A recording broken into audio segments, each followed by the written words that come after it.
알아보고 놀란 것은 소뚜껑 보고 놀란다고. 미국이 은행 하나가 자빠지니까 유럽의 스위스은행도 CS도 자빠지려고 하고, 그러다 보니까 이게 점점 너무 확대 해석하는 게 아닌가라는 생각이 있어. 나는 솔직히 얘기하면 지금의 은행이 자빠지는 거는 2008년도 금융위기 때하고 자빠지는 거하고는 다른 구조로 자빠지는 거기 때문에 너무 크게 확대 해석할 필요는 없어. 네, 반갑습니다. AP투자연구소의 이호수 전문가입니다. 반갑습니다. 최근 지역 은행들의 연이은 파산 사태에 대해서 많은 분들이 금융시장에 대한 우려감을 갖고 계십니다. 다만 저희 김용재 소장님의 방송을 보다 보면 그렇게 크게 겁먹을 필요는 없을 것 같다고 언급을 하기도 하셨는데요. 관련하여서 오늘은 가장 크게 주목을 받았던 두 개의 은행, 과연 어떤 일이 있던 건지, 그리고 지금부터는 어떤 부분에 대해 주목을 해야 하는지 살펴보는 시간을 가져보도록 하겠습니다. 근데 제가 인터넷 기사나 유튜브를 이곳저곳 좀 살펴보다 보니까 우리 주린이 분들이 바라보기에는 굉장히 자극적으로 풀어낸 기사들도 많고 내용이 이해하기가 쉽지 않겠다라고 판단되는 내용들도 굉장히 많더라고요. 그래서 일단은 핵심적인 내용을 요약해가지고 가장 쉽게 좀 풀어드리는 시간을 가져보도록 해보겠습니다.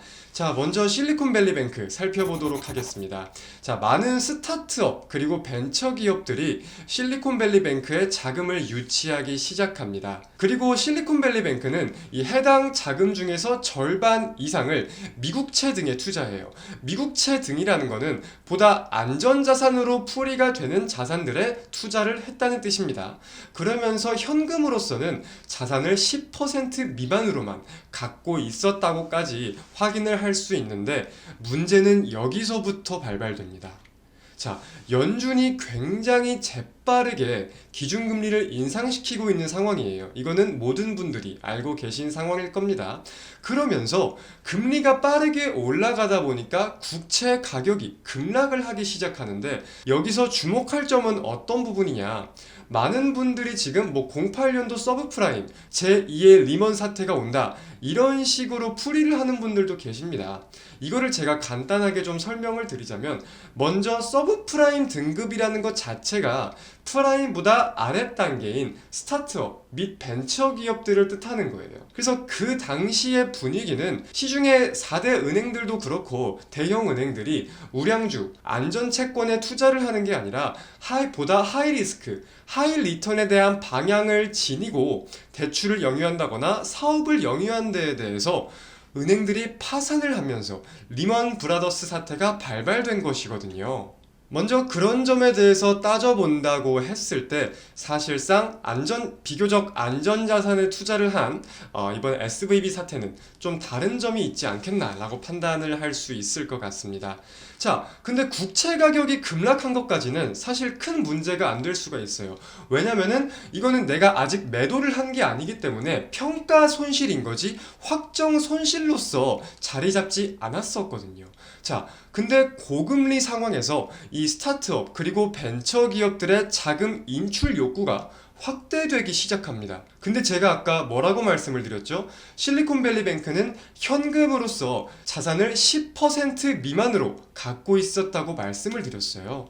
그래서 이 실리콘밸리뱅크가 어쩔 수 없이 손실폭이 크던 미국채를 반강제적으로 매도하게 되면서 파산 절차에 돌입하게 된 것이죠. 매도를 하지 않은 평가 손실인 상황일 때에는 이제 시간이 지나면서 이자도 받고 괜찮을 수가 있었는데, 이제는 아예 매도를 하고 확정 손실로 바뀌다 보니까 여기에 대해서 재무 구조가 완전히 악화가 되고 있던 거예요. 이런 부분을 일단 좀 이해를 하실 필요가 있을 것 같고요.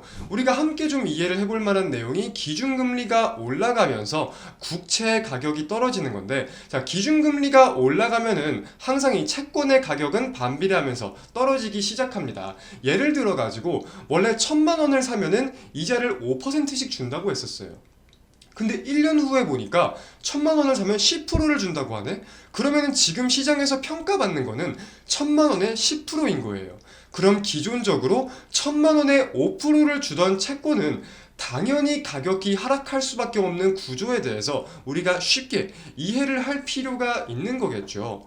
자, 그리고 제가 아까 리만 브라더스 사태 때와는 좀 차이가 있을 수 있다라고 말씀을 드렸었는데, 자, 미국 시중 은행들의 자산 규모를 살펴볼게요. 자, JP 모건 3조 7천억 달러, 뱅크 오브 아메리카 3조 700억 달러, 시티뱅크 2조 3천억 달러, 골드만삭스는 1조 5천억 달러입니다.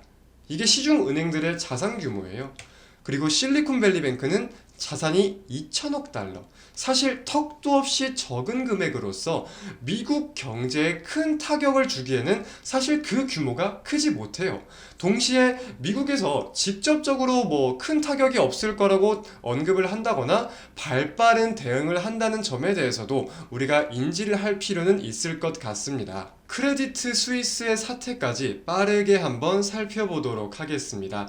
사실 크레디트 스위스는 스위스에서 두 번째로 규모가 큰 은행이기도 한데 동시에 각종 우려감이 상존하던 은행이기도 합니다. 재정 리스크라던가 도덕적 문제 등에 대한 우려감이 지속되고 있었는데 이런 일들이 벌어지다가 21년 3월 그린실 캐피털 파산 그리고 아케고스 캐피털 사태로 인해서 대규모 손실이 나는 등 투자자들의 신뢰를 잃고 우려감이 확대되는 상황도 벌어졌던 은행이에요. 이런 사태가 벌어지던 동시에 최대 주주인 사우디의 국립은행이 규제로 인해서 10% 이상 지분을 보유할 수 없게 됐다고 합니다. 동시에 추가 금융 지원을 할 수 없겠다고 발표를 해요. 그러면서 주가가 급락을 하게 되는데 여기까지만 우리가 생각을 해보면은 파산에 대해서 분명 우려감을 가질 수가 있는 요인들이겠다라고 저도 생각이 들 것 같아요. 근데 이어지는 내용들을 보면 자, 작년 10월에 사우디 국립은행에 지분을 매각했어요. 그러면서 재무제표를 튼실하게 개선을 하기도 하였었습니다. 그래서 이에 따라서 파산 등 극단적인 상황에 대한 전개 가능성은 적을 것이다 라고 판단을 할 수 있겠다 라고 좀 살펴볼 수가 있을 것 같습니다. 사실 이 크레디트 스위스의 우려감은 최근에 화두에 오른 게 아니라 위에 언급되던 내용들처럼 원래도 인지가 되고 우려감이 지속되던 상황들이었는데 약간은 개인적일 수도 있겠지만 최근 이 미국 지역은행들의 청산과 파산이 연이어 이루어지면서 자연스럽게 그리고 갑작스럽게 해당 은행이 부각을 받은 경향이 있는 것 같기도 하다까지 살펴볼 수 있겠습니다. 뭐 이런 식으로 두 개의 은행에 어떤 내용이 있는 건지 간단하게나마 살펴봤는데 이런 식으로 금융시장에 혼란이 펼쳐지고 우려감이 확대되다 보니까 자 이렇게 금의 시세가 갑작스럽게 급등을 하고 비트코인 역시 갑작스럽게 급등을 하는 모습을 보이고 있습니다. 금은 원래 주식시장의 대체 제한, 안전자산으로서 풀이가 되면서 주식시장에 우려감이 펼쳐질 시에 금값이 올라가는 내용을 살펴볼 수가 있었죠. 그리고 이 가상화폐 시장 역시 금융시장 전반적인 급락에 대해서 가상화폐 시장은 이렇지 않을 것이다 라는 반사수혜에 대한 내용을 가지고 급등이 나온 내용도 살펴볼 필요가 있을 것 같습니다. 근데 현재 상황을 연이어서 좀 살펴보면 이제 해당 헤드라인을 지금 보시다시피 미국과 스위스 모두 이제 시청자분들이 기사를 통해서 인지를 하셨듯이 당국의 재빠른 대처로 인해서 우려감이 점차 완화되고 있는 상황이에요. 좀 더 들어가 보자면은 이 선진국의 금융시장의 혼란을 막기 위한 발빠른 대처와 대응 이런 부분은 정말 높이 사야 된다고 생각을 하고 있습니다. 자, 근데 그런 와중에 우리가 분명히 지속적으로 우려감을 갖고 살펴볼 내용도 있을 것이고 해당 내용처럼 정부에서 대처를 하는 거에 대해서도 일부 우려감을 좀 살펴볼 필요가 있을 것 같은데 해당 내용을 살펴보자면 먼저 지역은행 신뢰도 하락에 의한 추가적인 뱅크런 및 연쇄부도 우려감 우리가 어느 정도 인지를 하고 있는 내용이기도 하죠. 그리고 기업들의 유동성 감소 시사 가능에 대한 경기 침체 우려감 두 가지를 살펴볼 수 있을 것 같은데 먼저 이 추가적인 뱅크런 그리고 연쇄부도 우려감에 대해서 살펴보도록 하겠습니다. 현재 미국의 대응 방안을 좀 살펴보면은 파산 절차에 돌입시키고 그 자산을 압류합니다. 그리고 연방예금보호공사를 수취인으로 임명하면서 예금 전액을 보장하겠다. 이런 식으로 대응을 하고 있는데, 자, 한국에도 예금자 보호법이 있죠. 흔히 아시다시피 5천만 원까지는 보장을 해준다. 뭐 이런 식으로 미국에도 관련된 법안이 있긴 있습니다. 근데 이번에는 이 법안을 무시하고 전액을 보장해준다는 거예요. 말만 들으면 굉장히 최선의 대응인 것 같고 안전하고 깔끔해 보입니다. 맞습니다. 최선의 대처가 맞을 수 있겠죠. 근데 해당 내용을 살펴보면은 미국이 지금 사실 재무 구조가 그렇게 건강한 상태는 아니라고 판단을 할 수도 있어요. 현재 미국의 부채 한도, 그리고 미국의 부채가 급격하게 올라가고 있는 상황인데, 여기에 대해서 신용등급 하향 우려나 조금 더 나아가 보자면 일부 디폴트에 대한 우려감까지 상존하고 있는 상황이거든요. 계속해서 부채 한도를 높이면서 이 부채금을 급격하게 늘린 나라가 미국인데, 코로나 이후에 한 차례 이 부채 한도를 인상시키긴 하였으나 다시금 지난 1월 부채 한도에 부채가 부딪히면서 정치적인 마찰이 일어나고 있는 상황입니다. 현재 미국의 법정 부채 한도는 31조 3,810억 달러인데요. 물론 이럴 가능성이 높다는 건 아니겠지만, 만약에 미국의 신용등급이 하향 조정되거나 디폴트에 대한 야기가 정말 언급이 된다라고 하였을 때, 우리가 단순하게 금융시장으로만 살펴본다고 하더라도 이제 안전자산으로 평가되던 미국채에 대한 신뢰, 그리고 가격이 하락하겠죠. 동시에 국채 금리는 당연히 올라갈 거고요. 그래서 이런 사태가 연이어진다면 미국은 국채를 계속해서 발행하면서 이곳저곳 돌려막기를 하면서 버텨오던 미국의 이 악순환이 반복될 수도 있겠다는 우려감 정도는 인지할 필요가 있을 것 같습니다. 경제 1위 대국이죠, 미국. 미국의 큰 무기는 기축통화를 보유한 패권국이라는 점이기도 합니다. 근데 이에 대한 신뢰 역시 하락할 수도 있을 것이고, 당장 금융시장만 생각해도 간단하게 이 정도를 살펴볼 수 있을 것 같습니다. 이런 상황 속에서 중국의 패권 도전 등 중국의 다양한 의도가 담긴 기사들이 확인이 되고 있어요. 현재 오펙 플러스 회의만 본다고 하더라도 사실 러시아와 사우디가 비슷한 견해를 보이면서 미국과는 상반되는 입장을 보이고 있잖아요. 그러면서 러시아와 중국이 힘을 합치는 등 다양한 가능성과 우려감에 대해서도 우리가 어느 정도 인지를 하고 있을 필요는 있겠다고 판단을 하고 있습니다.